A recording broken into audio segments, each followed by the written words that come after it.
Hello, it's me, Plague of Gripes. I just ate a big plate of spaghetti I made, vermicelli technically. It is 3:30 a.m. and my life is spinning out of control. Aw yeah. Okay. I recently recorded a video accidentally in 2 frames per second, which I think I'll just upload anyways, but I figured, you know what? I may as well release another one at the same time so it doesn't look quite as stupid. So to that end, I decided, I don't want to do another just straight up art gripe thing. And I realized, I've never really shown you guys the animation process exactly. So, I need to keep working on this animation. I haven't been putting it off, it's just been really time consuming. You notice my bar down here? It's not that far off, like I don't have a lot of progress, but fortunately that's mainly because this stuff over here is very action-y. Like there's a lot of movement and I had to do a lot of frame-to-frame stuff. The back end, fortunately, is going to be a lot of reused assets. So I think it's not going to be a big deal. Animation takes a while. It takes a while. Alright. Now, just to get this out of the way, I'm using Toon Boom. What do you use, Blake? What are your brush settings? All the stuff that actually doesn't matter all that much that people always want to ask. I use Toon Boom. It's here. You can see the name of it. Toon Boom Animation Pro, specifically my brush settings, or whatever the standard brush settings are, it does not matter. It's not magic. So, here we go. Now, first off, I will say I'm only going to be doing from here to here. And that's it, on my timeline. From here to here. And even doing this little bit can take, hours. It, in theory, could take hours. It depends on what it is. I chose this because it might be fairly simple, so it shouldn't be that much of an issue. If I kind of fade in and out, it's because I'm having to talk away from the microphone, by the way. I'm trying to make sure that the microphone doesn't clip over into my Wacom, so it's going to be a little bit odd and awkward for me. Okay. Now, I have my primary here.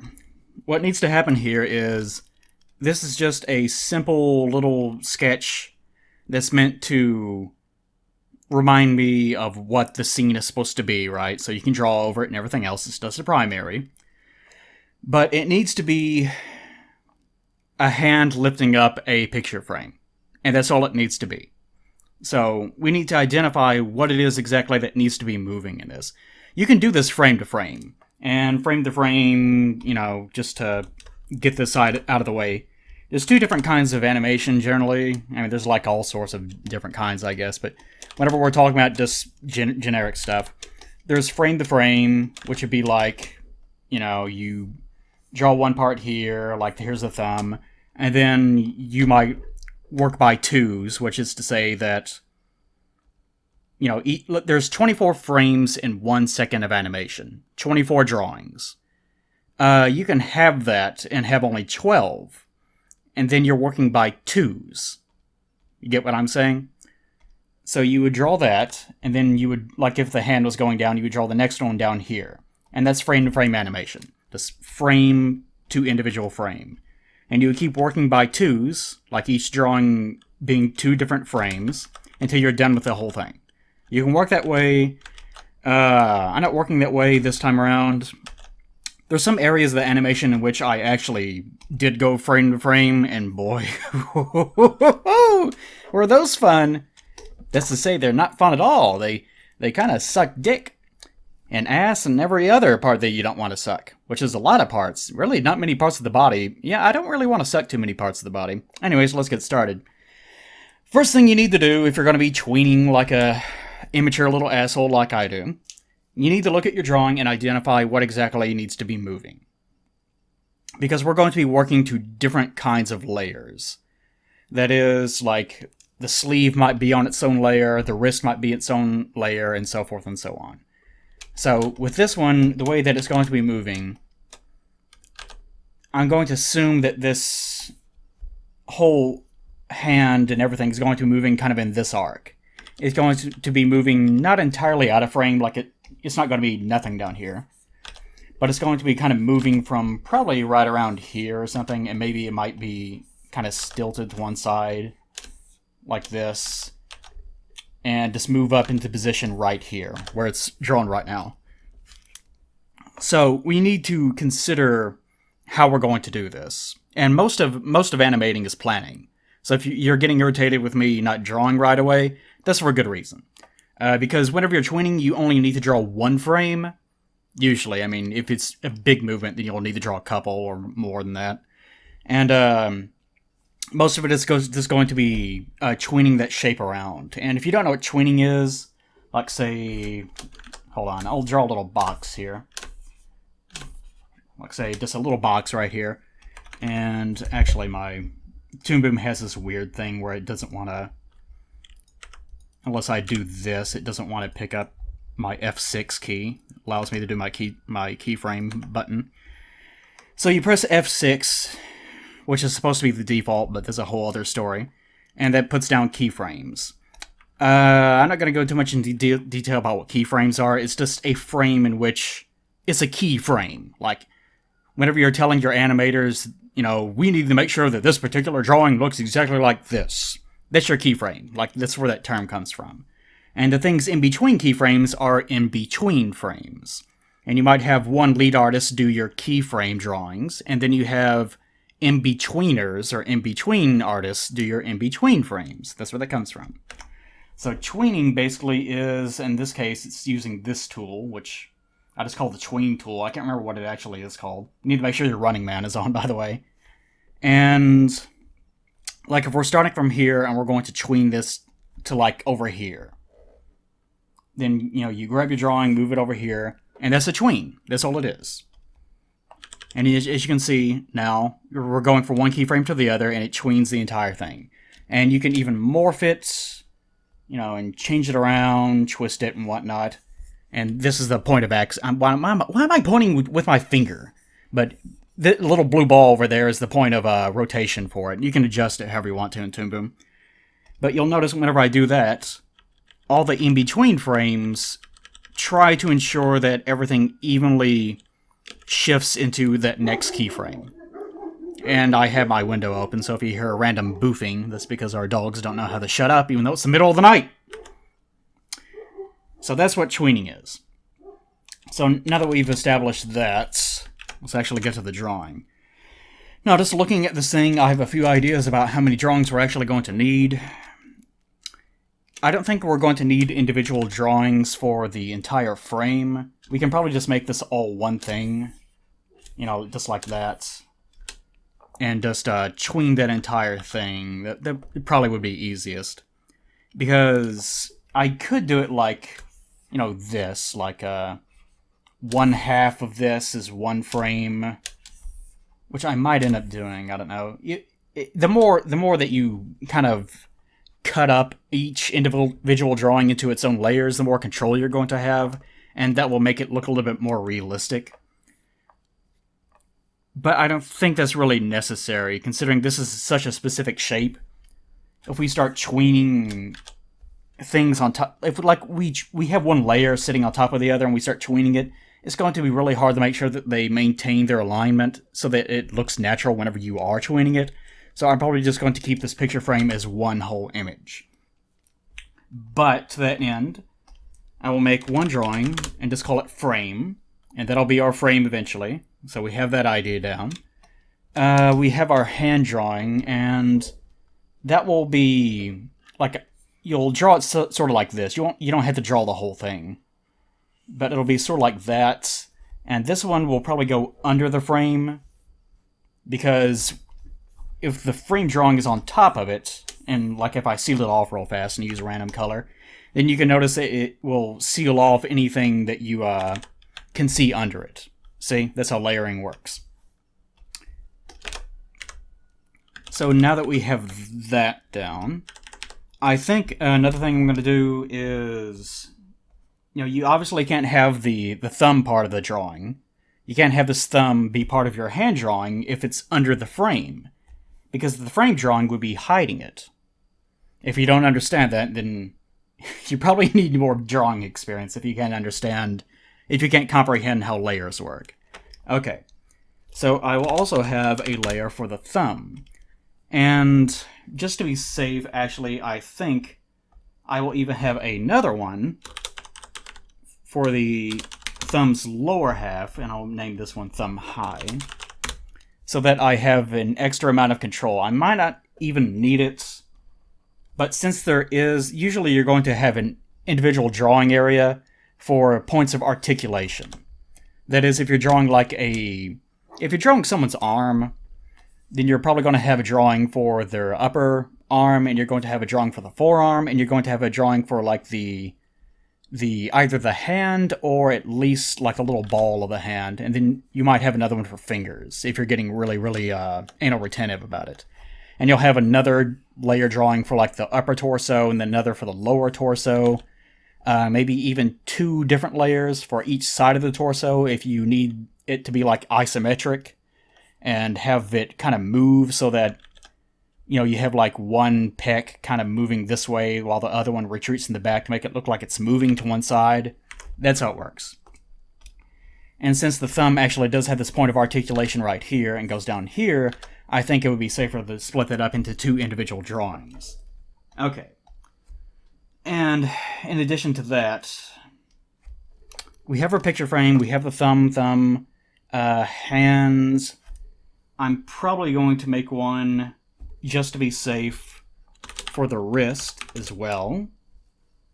And also, probably above that, the wrist is probably going to be the wrist probably needs to be the lowest layer, because it's the thing you're going to see the least, and you have the sleeve that's already sitting up on top of it. So I'll have another one for the sleeve or arm area.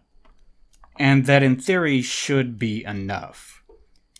But whenever this thing is moving, if like the edge of this picture frame clips over into where the sleeve is, then since the frame is actually being held a little bit higher than the person's forearm is, then this should actually probably be over the sleeve area, which we already have. The frame is on top of the sleeve, so that's fine too. You have to worry about which layer's on top of the other too.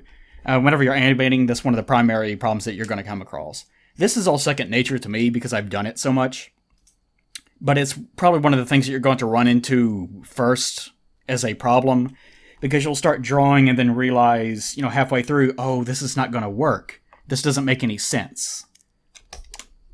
So, planning stage pretty much over. I think we're set, so we can begin drawing now. I'm not going to do the whole thing because, like I said, that can take many hours. And as far as brush selection goes, I think for my details, like, you can make your own brushes. I'm just kind of using the standard ones because I just started on this computer and it's not that big a deal right now. Like, whenever I made the Dark Holes animation, I had to make a custom one to make it look sort of more like a sketch, to make it look less complete, because that was part of the visual style. So I ended up having to make a new one for that. So I think for the general outlines, I'm going to use a 10, and for the details like thumbnails and things like that, I'll use a 5. So thumb high first thing. Just go ahead and feel free to undo and everything. Like, it's not that huge of a deal. Okay. And usually, it depends on what it is, but a lot of the times I will intentionally close it off. Let's see. And actually, I need... This may not make any sense to you guys, but I'm going to need the thumb high below the thumb low. Because I'm going to... Thumb low right here. I'm going to... Because of the way that this is articulating, because this part of the body is pointing down in this direction, then this actually probably needs to be on top of it, sitting on top of it. So that whenever it's moving up and down, then this area, which is going to be the very top of the thumb, can sort of transition and seam over on top of it without any worries whatsoever. But since this one, we need to be mindful how it's going to interact with the frame too. The frame's going to be sitting under it, so it needs to look natural how these two are interacting. One thing that I could do is actually make a individual line kind of just like this, so that I have a visual element so that I can keep these aligned right now. But if I do that, I'll do it later. Now, you notice if I close this off, like if I did this, for example, this would be a very bad idea. Because if I do that to all of them, then even if I fill them in, just random green or something, if I fill them in, you can still see that black outline. You can't do that. So in this case, what you're supposed to do, and which I do, is I'm going to my stroke tool, which I have as set as my own shortcut. I can't remember what the standard is, but it's this tool right here, the stroke tool right here. And that will allow you to make individual strokes that allow you to use the fill tool. Like, I'll finish this off right here. That allows you to use the fill tool, and it still counts, but you don't actually see any line right there. That's how that works. To be able to see them, I set my own shortcut, because Toon Boom's shortcuts are terrible. Like, its default shortcuts are absolutely useless to me. I have it set to K or something, but there's a shortcut somewhere that makes it so that you can turn on your strokes and actually see the strokes like this. Very helpful. I use it all the time. So that is contained... Did I ever... Okay, that one is sealed. I never drew the thumbnail, though. Let's go ahead and do that. And be sure that you don't accidentally... Like, technically, my line is a little bit different color than my absolute black is. But make sure that you don't accidentally, like, pick black and then go back to line at some point, or else if you need to make any changes... Like, you decide that you want your line to be a little bit more of an off brown or something like this, then once you start doing it, it'll change that color throughout your entire animation, depending on which palette you happen to be using. So, just be safe whenever you're doing stuff like that. So we have that. I'm not going to draw the hand just yet. Or I'm not going to draw the frame just yet, excuse me. This is my hand. I'm going to... No, I can keep it that way. Okay, let's go ahead and do our hand here. This is going to be situated behind the frame, so it can be a big blob over here, and it's not going to matter because we're not going to see it. One thing I could do is give, like, this finger its own layer so that it would have its own articulation, but it's not. I don't think it's really that necessary. Actually, like I said, this could be its own... Like, the whole thing could just be one drawing, and it probably wouldn't matter that much. But sometimes what I will do anyways is... Like, you don't have to be exact or anything, but just kind of draw the general gist of the fingers. There's no reason for this, but just for you. For you, you can look at it and remember, oh, this is what the shape of the hand is, so that if you end up drawing something else later that's sort of related to it, then you at least have that reference point. This reminding you don't screw up this element of the drawing or whatever. So I do that sometimes. Not always, not really that necessary. Okay, and I think actually the wrist layer probably needs to be on top of this, now that I'm thinking about it. So actually, hand needs to be the very lowest part of this drawing. Okay, so we have that. That's fine. We really don't need any more detail on this than we have already. This little line right here, I think I'll keep over here. And it's kind of important, if it's something that's going to be moving around a lot, don't add too much of a detail on the actual line, like the actual drawing, or else it'll look weird whenever you have this very specific stroke that's meant to indicate a fold of the skin, and it's not changing whatsoever. If you really need to, and something is actually moving around like this a lot, one thing you can do is make another layer and just do all those strokes as frame-to-frame animation. And you might think it is extra work, but it ends up looking much nicer. There's a section earlier on that I actually do that on, because it was not working out otherwise, and it looks just fine. Ended up looking pretty good, actually. Okay, I'm going to seal this back up. Boof, boof, boof. Puppy puppies. I don't even know what in the world they think they're barking at in the middle of the night. There's nothing out there. And there's like coyotes or something, but they don't really do anything. Alright, not gonna do the frame just yet. I'm kind of skipping out of the frame because I consider it to be kind of boring. Okay, and this... The sleeve is probably, since it has this foreshortening going on, it's probably going to be the most awkward. I might end up having to redraw it. I'm not going to put too much detail on it because I don't want too much attention drawn to it. Try to make sure that you have enough room. Like, this is the frame. Like, this rectangle, this is all you actually see. Like, it looks like this. I hit Shift-M just then, and it set everything back to the frame where it's supposed to be. You are seeing, like, the outside edges here, though. But this is all you see. But whenever you're doing this, make sure that you have at least a little bit hanging out here, just in case you end up going up further when tweening than you thought you were going to. Always a good habit to get into, just in case. It's easy to crap all over tweening, and I certainly do. Like, I make fun of the fact that I rely on it so much. It's very fast. It's much faster than doing frame to frame. But it does have its own difficulties. It can get very complicated very, very quickly. Alright. There's that. And I think right here... Let me check my other layers real fast. So this is the end of it. Okay, I see. Okay. Since this is actually kind of a wrist bone right here, I think what I'm going to do is shave that off. I'm using my cutter tool right now to get rid of these lines. If you download Toon Boom, I think there's a free version. But if you download it and you start trying to draw and you realize, wow, Plague made this look way faster and easier. I'm just used to it, and I have the settings exactly the way that I want to.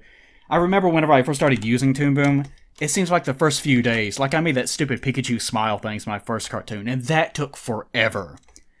Just because I was trying to learn what everything did. Like, there was so much going on, and I had no idea what to do. So if you feel completely overburdened, don't worry about it. It's not that big of a deal. Alright. So let's put our wrist bone down here.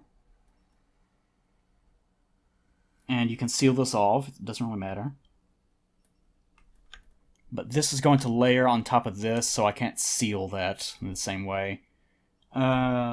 This goes over the hand.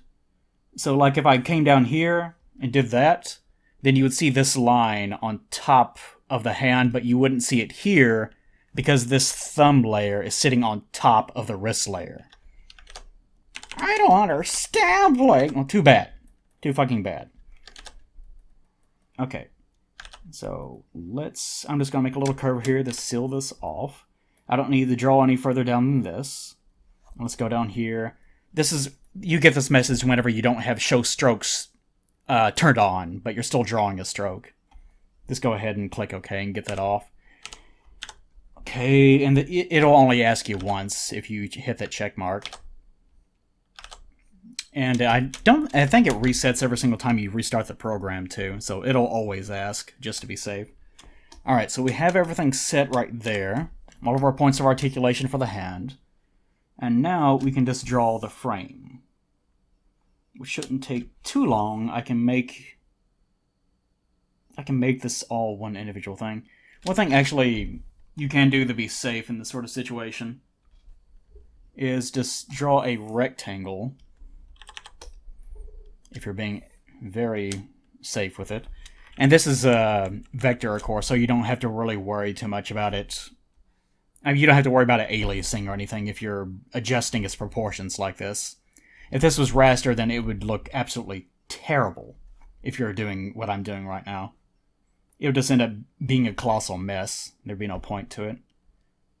Okay, so yeah, what I have everything aligned with, like you can see, like this line down here that I drawn, that's wrong. So it's probably a good thing that I did that. And once we close off all this, then you won't see like this line. You will see this one on top of the hand. You will not see this section down here. But what about the wrist? This is on top of the wrist, so you will see this line right here.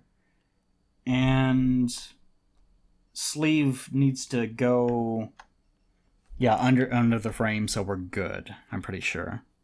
Yeah, that's all right. All right. And to make this extra safe, I'll just copy this. And I'm not going to draw the picture because that would be extra time, and it would give away the joke. I've actually been doing this a lot on stream already. And you'll notice this is not this is not like perfectly in the center because this is at an angle slightly. So you're going to be seeing more of the frame on this side than you will on this side. This basic drawing thing. Okay, so that's really all I need to do right here. I don't want it to be overly detailed. Although we'll add like a little stroke here or so. And then whenever you guys see this animation later, you're like, I saw him animate that! And then all the people in the comments will be like, we don't care! Get a life! Or whatever it is that you kids do now, I don't know. Alright. And one last one down here just for the hell of it. Even though you really won't even be able to tell. Alright. Now that we have this, I am not going to get overly dramatic with trying to make sure that everything's colored just right. But we'll go over through this and do some basic coloring just to be able to get it in there. Just to show you what exactly is going to be happening. Okay, everything's sealed exactly the way it should be. Where's my frame? Frame right here. Alright. And let's put down something real fast, just to have it there. White. And sleeve is right here. And we'll make that this, I guess. Okay. Sometimes whenever you zoom in and out, it kind of gives a false impression of what's going on. Alright, you can see right here, I sealed this off without using a line. And it looks like I'm going to probably have to add one there. Right here on top. Because otherwise we would have this problem. See that? Like, you have this little seam right here, which is, you know, fine. It's not like a huge deal or anything. But I'll go ahead and taper this off a little bit. Try not to sketch like this. This is a bad habit because I'm used to drawing in raster. But you really don't want to do that. Actually, let's go ahead and use it 10. And just try to use more pin pressure to make sure that shaves off just right there. And I don't really like the look of this hand on the back side. So I'm going to unpaint this first. Make sure that it's 10, yes. And then just do this number. And then use my cutter to get rid of the extra lines down here. Get out of here! Filthy, dirty lines. Inferior, low-class lines. And I'm using my show stroke tool to make sure that I can see. Sometimes because of all the layers, you can't really see what you're doing. So I'm going to do that right there. And later on, you can make a pass to ensure that like everything's shaded the way that it needs to be and things like that. But ugh, what happened there? What's going on right here? Is that the wrist that's doing this? Yeah, that's the wrist. Okay, I know what happened. Because I sealed this off earlier when I shouldn't have. See, a lot of this is just going to be problem solving. Okay, so what if I just move this up? And then this one, I can probably move down. And this, I think I actually want to get rid of. I want to get rid of some of these lines. So let me show strokes. Finish this off quickly. One thing I can do is just draw a line. There we go. See what I did there? Like, this is one of those things. This is just a kind of a time saver thing. You don't have to get rid of this line. You can draw a line where you want the line to now end, and that'll ensure that there's a mathematical point that the program can reference to where it can just turn that off for you. It may not make any sense whatsoever, but it's just one of those things where if you just use it, you'll be like, oh yeah, of course, I know exactly what you're talking about. But oh well, there you go. And let's recolor this. And that looks alright. I'm going to have to do a lot of shore up drawings on this later on.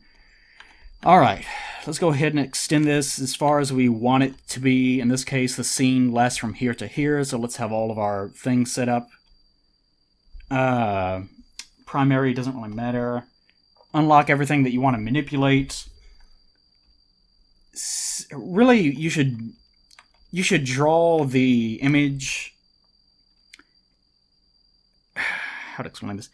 You should draw the image where you need it to end up being the most. Like if for most of this little part of the animation, it was actually down here somewhere, I would probably like use my select tool and just move it all down here, right? But for this, most of the time it's going to be up here, so I'm keeping it here.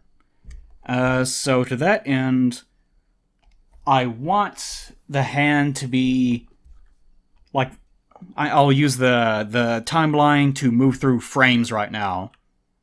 And I think it actually moves a little bit faster than it actually does whenever you play it. Like, you can see the counter going up really fast. So, I want it to sort of get to this position where it's drawn right now, probably somewhere around here.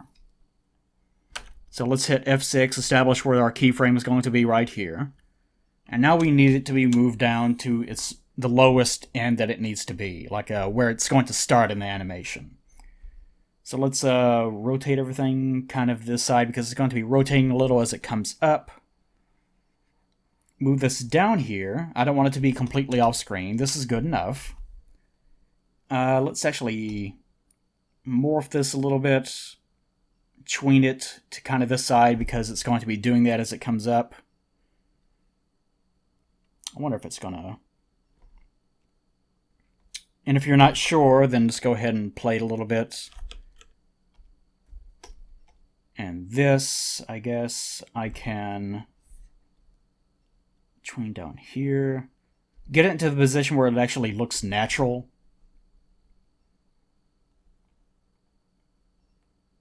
It's not going to be perfect the first time around, so don't worry too much about that. Do that. Probably bring this hand down a little bit to the point where you can almost not even see it, because you're probably not going to see it that much at this angle anyways. Wrist. Probably right here.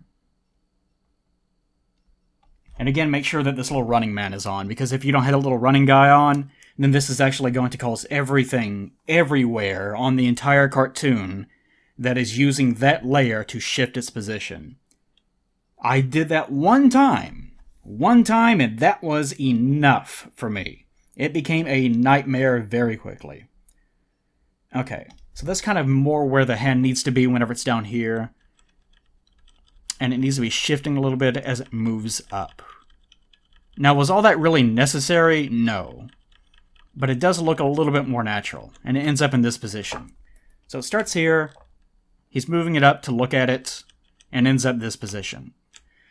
One of the easiest ways of dealing with this is if the movement of the hand doesn't look natural, like people's hands don't just move and then stop rigidly like this.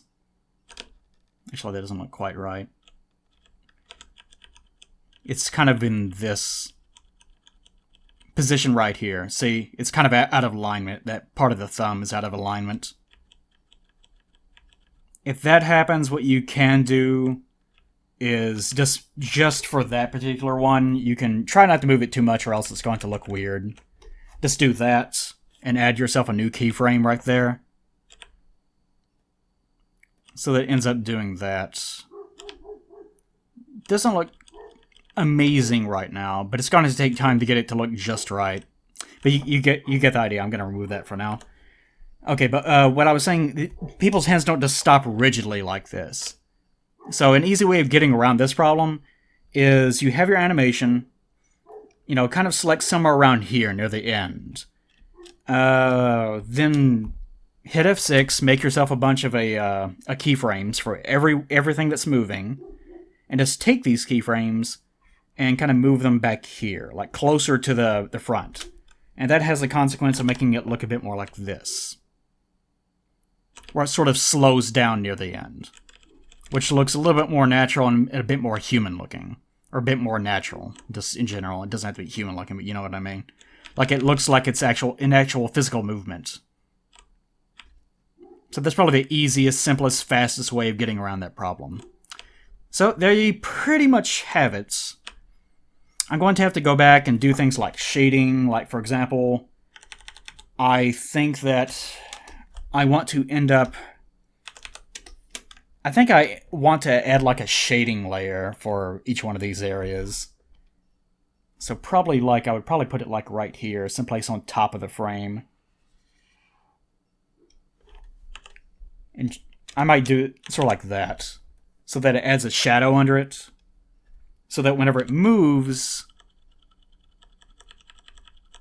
then it does that. And I'll be doing a lot of things like that.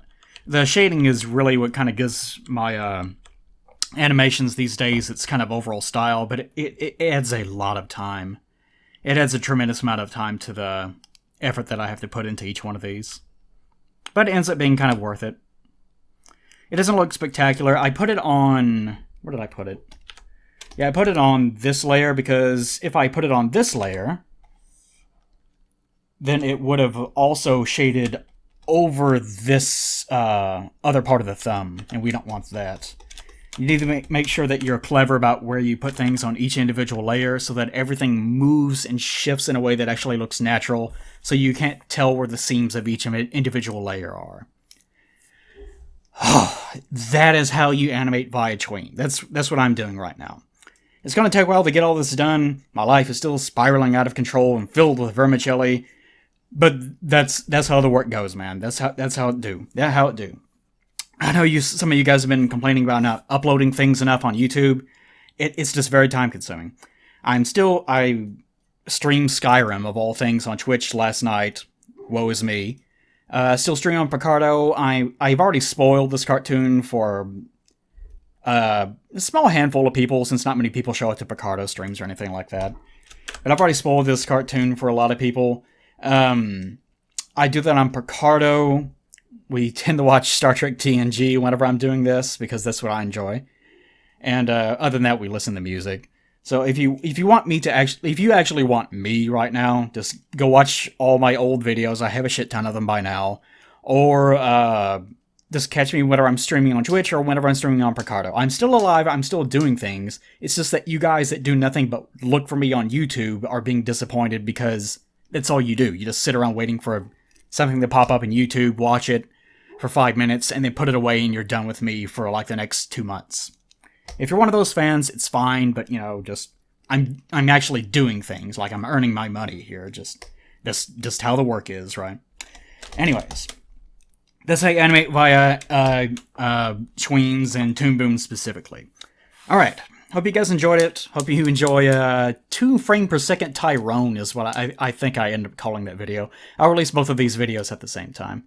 Alright, I'll also be doing some other stuff with some other people, and this cartoon in particular has Nick and Ein from Bitter Bits that will be doing some additional voices for this cartoon. I think I'm going to be recording a podcast with RB Frosty Ryan from the Dark Souls community on Twitch. I'll probably be doing that soon. I'm doing stuff with other people all over the place. Just, it's one of those things a lot of you guys don't know about, because I don't really bring it up that much. Alright, thanks to you guys coming out.